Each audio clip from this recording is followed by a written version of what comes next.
Hello friends, welcome back. तो दोस्तों, चलिए आज एक मॉक टेस्ट देते हैं इंग्लिश का। तो फर्स्ट क्वेश्चन कह रहा है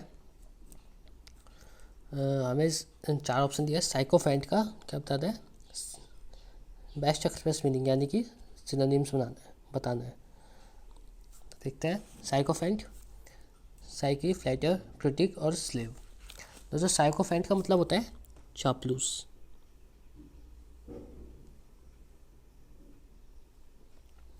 तो इसका मीनिंग हो जाएगा फ्लैटर। फ्लैटर और चापलूस दोनों सिनोनिम्स है।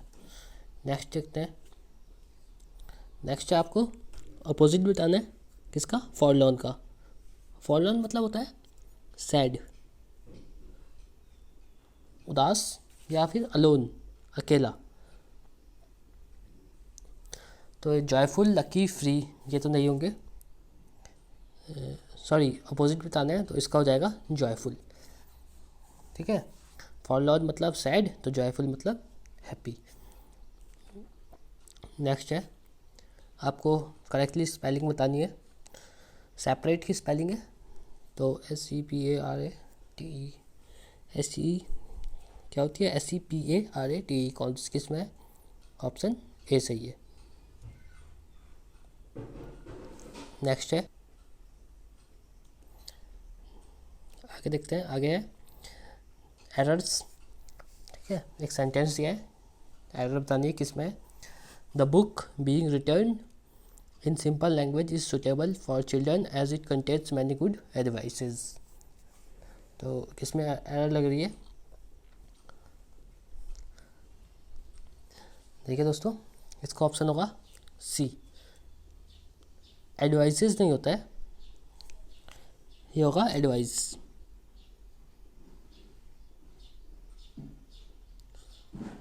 ऐसा नहीं लगेगा क्योंकि ये अनकाउंटेबल नाउन है। नेक्स्ट देखते हैं। You are the man who have spoiled it. Fifth का है, इसका होगा बी। हैव के स्थान पे हैज़ होगा। ठीक है, सिंगल मैन की बात कर रहे हैं। नेक्स्ट है every new inventions is make for the good of humanity. Sixth का एवरीडे न्यू इन्वेंशंस। देखिए दोस्तों, इन्वेंशंस बहुत सारी हो रही है, इस तो आएगा नहीं सिंगल, इसका बी होगा। आर आर होगा। आगे देखते हैं, आगे क्या है। आगे फिल द ब्लैंक्स है। The man was dash his deafness. क्या होगा?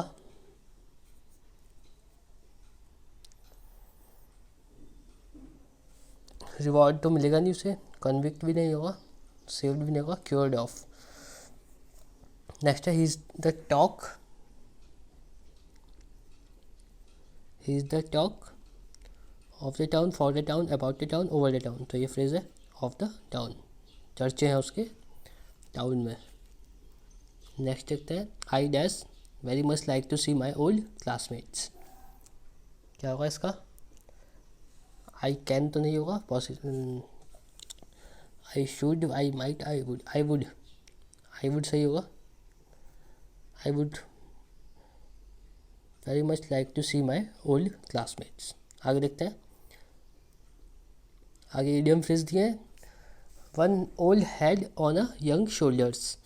To be intelligent when old, to be old and yet look young, to be wise beyond his years, or to be smarter with age। तो इसका answer होगा C, to be wise beyond his years. देख के पता चल रहा है young shoulders पे ओल्ड हेड, यानी कि उसको ईयर से पहले ही, बहुत पहले वाइज हो गया। अ वाइल्ड गोज चेज, इसका होगा आपका बी। अ पॉइंटलेस सर्च।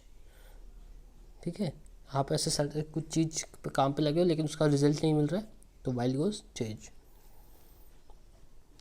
ट्वेल्थ का है hard of hearing, to be disturb, to be confused.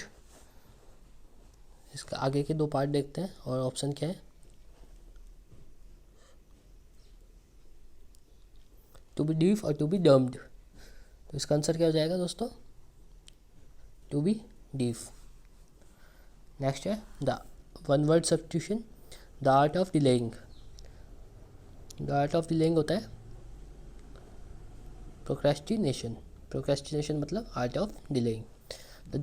Next है a doctor who specialises in the disease of eyes. कौन होता है, देखिए दोस्तों, ऑप्थेमोलॉजिस्ट, ये इसका राइट आंसर होगा।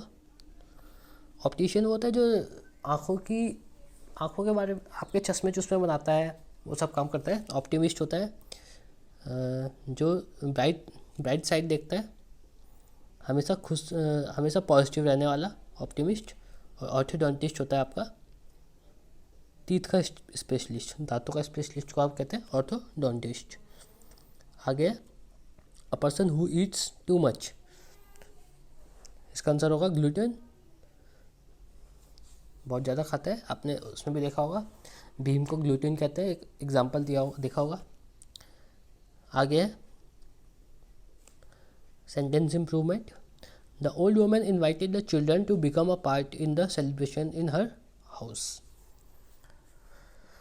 तो बिकम अ पार्ट के बदले क्या आना चाहिए, to be part, to be a part, to take part, to take a part, no improvement.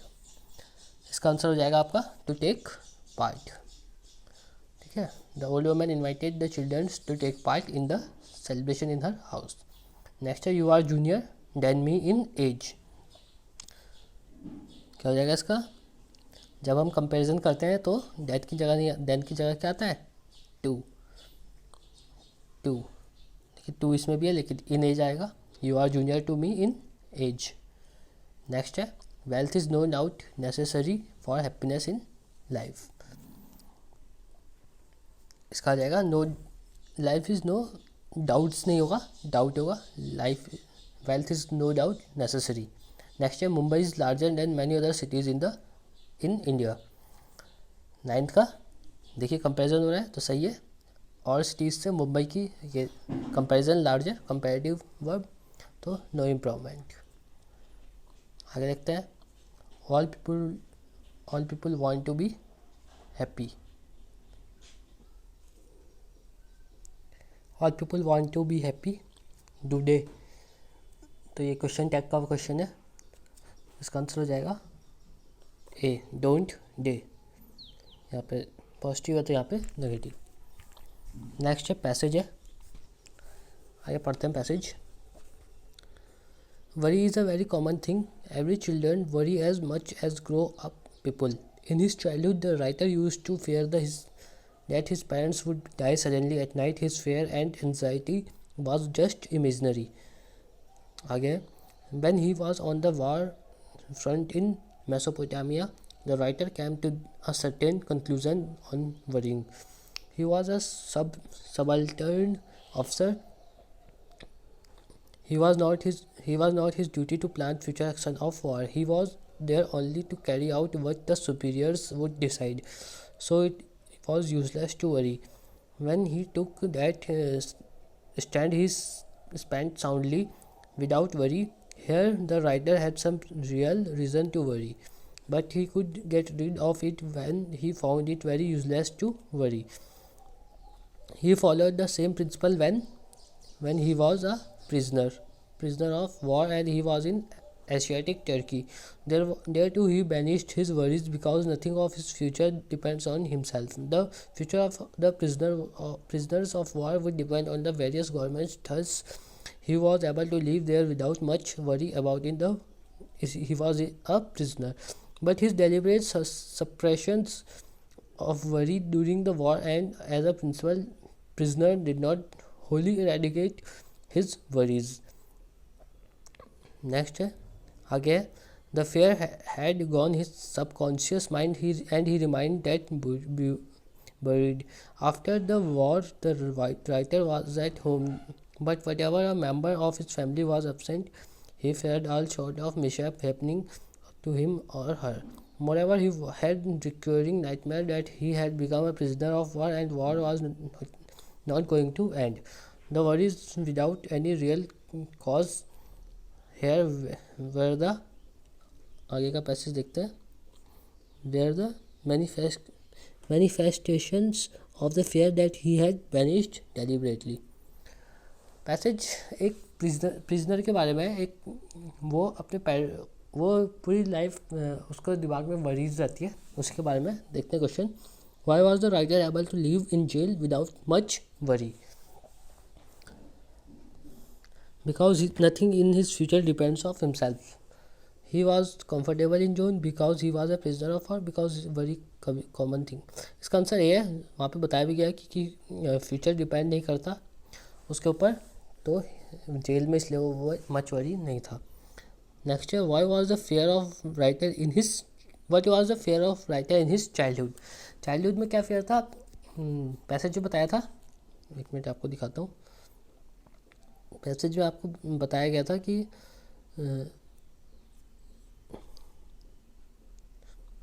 action he was acting when they took slept soundly without worry. कहाँ पे था? ये रहा.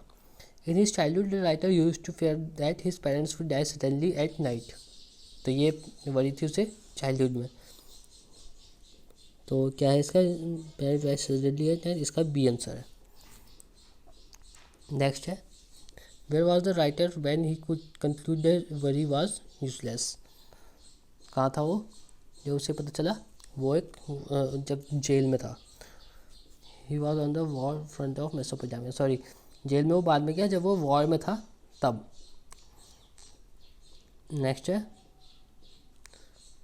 What was the recurring nightmare of the writer after the war was over? He dreamed that he was a prisoner in the war that was not going to be over. उसने सोचा था कि वो हमेशा प्रिजनर ही रहेगा इस war का, और वो कभी यहाँ से निकल नहीं पाएगा. तो ये उसको वरी थी. नेक्स्ट क्वेश्चन है, how does a cause of worrying trouble us if we suppress our worry deliberately? इसका आंसर बी होगा. Cause of worry remain in the subconscious mind. बताया भी गया है, ये हमारे सबकॉन्शियस माइंड में चल जाती है और हमें लाइफ टाइम ट्रबल देती रहती है बैड ड्रीम्स के रूप में. तो इसका आंसर होगा बी. तो देखिए, ये थे 25 क्वेश्चन. अगर आपको वीडियो पसंद आई होगी लाइक कीजिए और ऐसी वीडियो के लिए हमारे चैनल को सब्सक्राइब कीजिएगा. Thank you.